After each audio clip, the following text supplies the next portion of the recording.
saya akan menjelaskan mengenai skala pengukuran.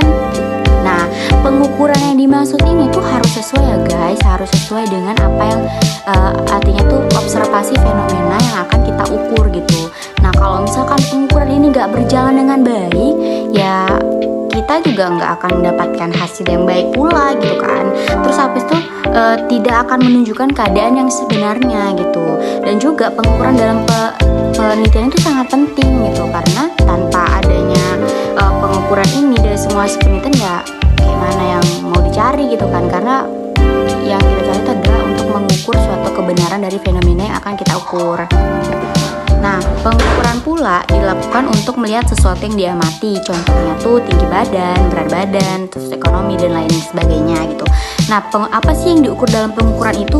Itu ada dua. Yang pertama itu objek, terus yang kedua itu properties. Jadi yang dimaksud objek itu contohnya tuh kayak meja, terus orang, buku dan lain sebagainya. Terus kalau properties itu contohnya kayak berat badan, tinggi badan dan lain sebagainya. Oke, masuklah kita kepada skala pengukuran. Skalanya itu ada 4. Yang pertama nominal, terus habis itu ordinal, interval, rasio. Kalau skala nominal itu digunakan untuk memberikan kategori saja antara kategori tidak diketahui tingkat perbedaannya. Contohnya tuh jenis kelamin, apakah kayak agama, apakah dia Islam, Kristen dan lain sebagainya. Nah, kalau skala ordinal itu adalah pengukuran yang sudah dapat dilakukan untuk menyatakan peringkat antar tingkatan, namun akan tetap ada jarak atau interval antar tingkatan yang belum jelas gitu. Jadi ada tingkatnya yang belum jelas gitu. Nah, skala ordinal pula itu contohnya kayak sekolah, kayak populasi sekolah, atau kayak tamat SMP tidak sekolah dan lain sebagainya. Ya pokoknya tentang kategori dari apa yang kita ukur. Misalkan kita mau nyari kategori dari siswa SD kelas 4 ini gitu, yang pandai kayak gini gitu misalkan. Terus kalau skala interval itu skala pengukuran yang sudah dapat digunakan untuk menyatakan peringkat tingkatan dan jarak atau interval tingkatan itu udah jelas. Terus ada belum memiliki nilai nol mutlak. Contohnya tuh kayak suhu, terus suhu 15 derajat Celcius, 30 derajat Celcius gitu. Terus ya dan sebagainya. Nah, kalau yang terakhir pula skala rasio ini itu udah jelas ya dia tingkatannya. Habis itu dia memiliki nol mutlak pula, dan contohnya tuh kayak berat badan sama kayak tinggi badan ya, kayak gitulah contohnya. Nah, masuklah pada skala pengukuran. Pertama itu skala Likert, 2 skala Goodman, skala semantik diferensial sama skala rating. Kalau skala Likert digunakan untuk mengukur pendapat kayak sikap sama persepsi seseorang. Terus skala Likert ini terdiri antara pernyataan sengaja, setuju, sangat setuju, tidak setuju kayak gitu. Kalau skala Goodman pula itu dia pernyataannya itu hampir sama kayak Likert, cuman jawabannya itu antara jawaban iya dan tidak gitu. Kayak misalkan iya, benar, baik, pernah, punya, positif kayak gitu misalkan. Nah, kalau pada skala semantik diferensial pula dia tuh mengukur sikap tapi tidak dalam bentuk pilihan. Contohnya tuh kayak pertanyaan, bagaimana tanggapan saudara mengenai pelayanan yang ada di kampus ini, contohnya kayak gitu. Nah, kalau skala rating pula dari data kuantitatif, terus bagaimana cara si peneliti ini mentransformasikan menjadi data kualitatif. Contoh pertanyaan tuh misalkan bila ini kurang bila kampus itu kurang kompeten, terus terdiri dari jawaban angka kayak 5, 4, 3, 2, 1 kayak gitu. Jadi kita memilih angka-angka tersebut. Nah, adapun kesahihan atau validitas dan reliabilitas atau kekonsistenan yang kita udah tahu. Kalau validitas dalam kuantitatif itu apabila data yang kita kita hasilkan, yang udah kita dapatkan itu sahih kebenarannya atau mutlak adanya, seperti hasilnya itu sama kayak yang kita mau cari gitu, ada keterkaitan. Contohnya misalkan pengaruh gaji terhadap kepuasan kerja karyawan gitu. Artinya tuh gaji itu mempengaruhi kepuasan kerja karyawan. Jadi kita mendapatkan hasil yang sahih, yang artinya mutlak gitu, sesuai gitu dengan apa yang mau kita cari. Terus kalau reliable itu artinya konsisten. Jadi jawaban sebelumnya tuh kita berharap untuk peneliti selanjutnya itu mendapatkan hasil yang sama atau konsisten dengan penelitian yang kita lakukan di sebelumnya. Nah, yang terakhir tuh adapun strategi meningkatkan kesahihan. Yang pertama, melakukan pemeriksaan dulu tanpa setahu subjek gitu. Terus habis itu melakukan pemeriksaan tanpa identitas subjek. Baru habis itu yang terakhir, kalibrasi alat. Terima kasih. Saya Febiola Jessica, hanya itu yang dapat saya sampaikan. Assalamualaikum warahmatullahi wabarakatuh. Baik, yang selanjutnya ada pengertian instrumen. Instrumen merupakan suatu alat ukur yang digunakan untuk mendapatkan informasi kuantitatif tentang variasi karakteristik variabel secara objektif. Langkah-langkah dalam menyusun instrumen penelitian adalah: yang pertama ada identifikasi variabel-variabel yang diteliti. Yang kedua, jabarkan variabel ke dalam beberapa dimensi. Yang ketiga, cari indikator dari setiap dimensi variabel. Dan yang keempat, deskripsikan kisi-kisi instrumen yang digunakan. Yang kelima, rumuskan item-item pertanyaan. Dan yang terakhir, siapkan petunjuk pengisian instrumen. Baik, yang selanjutnya ada uji instrumen.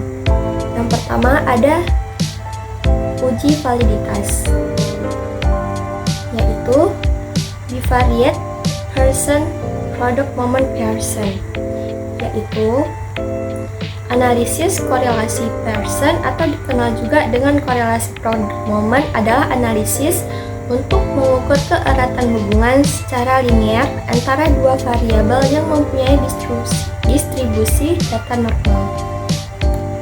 Yang kedua ada uji reliabilitas, yaitu meliputi alpha Cronbach yang memiliki arti sebagai row equivalent reliabilitas atau koefisien alpha, yang berarti koefisien reliabilitas dan ukuran konsistensi internal dari tes dan pengukuran.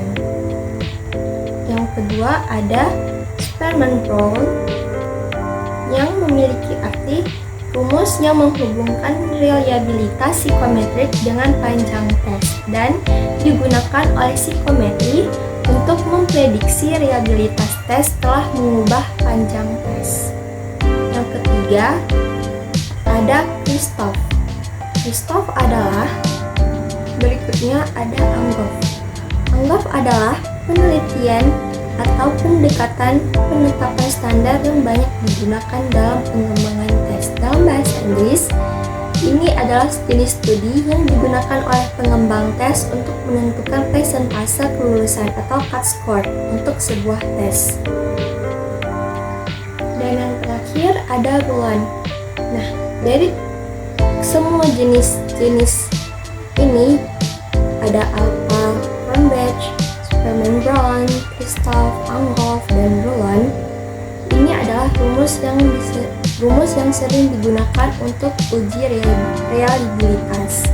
Nah, terus jika nilai Cronbach alpha tidak reliable, pengujian validitas dan reliabilitas adalah proses menguji butir-butir pertanyaan yang ada di dalam sebuah angket. Apakah isi dari butir pertanyaan tersebut sudah valid dan reliable? Analisis dimulai dengan menguji validitas terlebih dahulu, lalu kemudian diikuti oleh alat ukur reliabilitasnya yang dibuang. Baik, materi yang selanjutnya yaitu ada validitas konten. Nah, jadi validitas ini mencerminkan representasi dan relevansi dari sekumpulan item yang digunakan untuk mengukur sebuah konsep yang dilakukan melalui analisis rasional dan dalam psikometri. Jadi validitas ini mengacu pada sejauh mana ukuran mewakili semua aspek dari konstruksi yang diberikan. Misalnya, skala depresi mungkin kurang validitas isi jika hanya menilai dimensi afektif depresi, tetapi gagal untuk memperhitungkan dimensi perilaku. Yang kedua yaitu adalah validitas face atau validitas wajah rupa. Jadi, validitas rupa ini adalah validitas yang menunjukkan apakah alat ukur atau instrumen penelitian dari segi rupanya nampak mengukur apa yang diukur. Jadi validitas ini lebih mengacu pada bentuk dan penampilan instrumen. Contohnya, jika alat ukur merupakan kuesioner, maka item-item pertanyaan dalam kuesioner harus dapat dipahami oleh subjek penelitian dengan benar. Yang ketiga yaitu ada predictive validity, di mana predictive validity ini adalah validitas yang berkenaan dengan hubungan antara skor suatu alat ukur dengan kinerja seseorang di masa yang akan mendatang. Nah, misalnya kita mungkin berteori bahwa ukuran kemampuan matematika harus memprediksi seberapa baik seseorang akan berprestasi dalam profesi berbasis teknik. Kita dapat memberikan pengukuran yang telah kita buat kepada teknisi berpengalaman dan melihat apakah ada korelasi tinggi antara skor dan pada pengukuran dan gaji mereka sebagai teknisi. Jadi, korelasi yang tinggi akan memberikan bukti untuk validitas prediktif ini akan menunjukkan bahwa ukuran kita dapat memprediksi dengan benar sesuatu yang menurut kita secara teoritis harus dapat diprediksi. Yang keempat yaitu concurrent validity, di mana concurrent validity ini adalah kemampuan suatu instrumen pengukuran untuk mengukur gejala tertentu pada saat sekarang, kemudian dibandingkan dengan instrumen pengukuran lain untuk konstruk yang sama. Contohnya, jika kita menemukan cara untuk menilai gangguan bipolar atau depresi manik, ukuran kita harus dapat membedakan antara orang-orang yang didiagnosis depresi manik dan mereka yang didiagnosis skizofrenia paranoid. Selanjutnya itu ada reliabilitas instrumen. Menunjukkan konsistensi dan stabilitas dari suatu skor atau skala pengukuran. Reliabilitas berbeda dengan validitas karena reliabilitas itu memusatkan perhatian pada masalah konsistensi, sedangkan validitas lebih memperhatikan ketepatan. Jadi stabilitas ukurannya itu menunjukkan kemampuan sebuah ukuran. Reliabilitas instrumen itu diuji dengan tes retest reliability, dan yang kedua itu equivalent atau parallel from reliability. Nah, yang ketiga itu ada internal consistency reliability. Jadi tes retest reliability itu dengan cara mencobakan instrumen berbagai dari beberapa kali pada responden. Nah, yang equivalent itu pertanyaan dalam bentuk kalimat yang berbeda, tapi maksudnya itu sama. Sedangkan internal consistency reliability diuji dengan menganalisis yang ada pada instrumen dengan teknik tertentu. Nah, kemudian itu pengukuran reliabilitas. Nah, itu menunjukkan konsistensi hasil pengukuran sekiranya alat pengukur itu digunakan oleh orang yang berlainan pada waktu yang bersamaan atau digunakan oleh orang yang sama pada waktu yang berlainan. Jadi secara implisit dan mengandung objektivitas. Nah, cara pengukuran reliabilitas itu ada cara pengukuran ulang. Instrumen yang diberikan kepada responden itu sama pada waktu yang berbeda.